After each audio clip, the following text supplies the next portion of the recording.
Grand Valley's unprecedented success in football over the last 15 years was marked by an amazing succession of quarterbacks who played at least 3 years as the starter.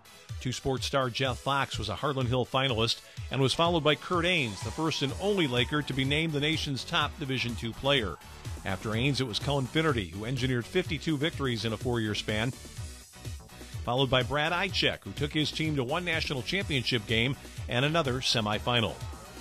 Following the departure of Kyle McMahon, who played only a single year in Allendale, Matt Mitchell soon begins spring practice with 4 players in the mix to take over at quarterback, including Heath Parling, a backup last year as a redshirt freshman. Heath has a lot of intangible qualities that serve him well. He's a very, very competitive kid. He wants to win as bad as anybody on our football team, and I think there's something to be said for that. I was here when Cullen Finnerty was here, and you might argue Cullen was one of the most competitive kids we'd ever had in our program. Brad Ichek was competitive, and even though I wasn't here, I think Kurt Ains wanted to win very badly too. And so that's got to be a quality of a kid at that position. He's got to be competitive. He's got to want to go out there and take the bull by the horns and get the W. And I think Heath falls in that category. Heath is also a very, very intelligent kid. He possesses right now a 3.85 GPA here at Grand Valley State. He's an honors student. And that's important too for what we're putting on those guys' plate. They've got to be able to handle the mental aspect of the game more so than maybe some other positions on the field. So those are a couple qualities that don't show up in a 40-yard dash test or when you see them throw the football, but I think they're equally as important as some of the physical skills that are required at that position.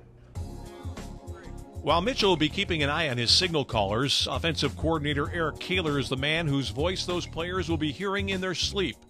Kaler doubles as the quarterback's coach and says Taylor Kopacia and Isaiah Grimes join freshman Brandon Beitzel as serious competitors for the job. I think the exciting thing about it is we have 4 guys that are somewhat experienced in our program, but all have multiple years of eligibility left that you would think if we can sort through it and find a guy, he could be our guy for several years here, 3 being the minimum if one of the older guys ends up being the starter. In terms of where we're at that position, I really feel like we're the most athletic we have been at that position. We're the most gifted athletically top to bottom. Every kid in that position group, I think, has the capability of playing football at our level in our league. Mitchell and Kaler admit the quarterback question dominates the talk of the offseason, but they look beyond the presence of just one player. Quarterback injuries in football are a possibility on just about every play, which is why the Lakers believe the backup quarterback is one of the most important members of the squad.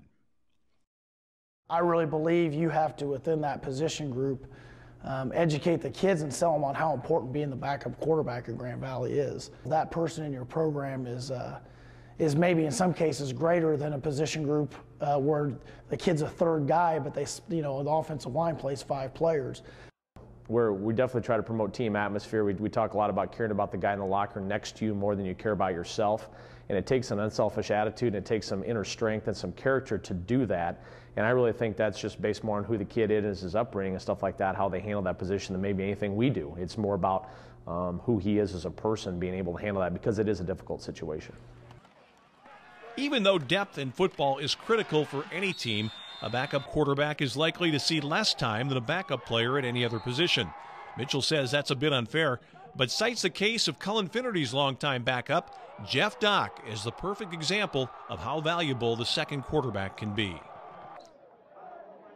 Yeah, there's no doubt Jeff was special in that regard. I tell you what we did a lot of times too is in here in the inner walls, Chuck would promote what Jeff was doing for our program. So maybe it wasn't as visible on the playing field, but Jeff's role and what he did for this program was constantly being reminded as a coaching staff. And a guy that you put up on a pedestal, hey, some of you guys that are complaining and don't feel good about where you're at, look at Jeff, very talented player, comes to work every day and is ready to go if his number happens to be called. I do think we have some guys in our program as a part of that position, that quarterback position, that have a similar mental makeup to what Jeff did. And I think that's good for our program when you have that depth at that position, because you don't know what's going to happen.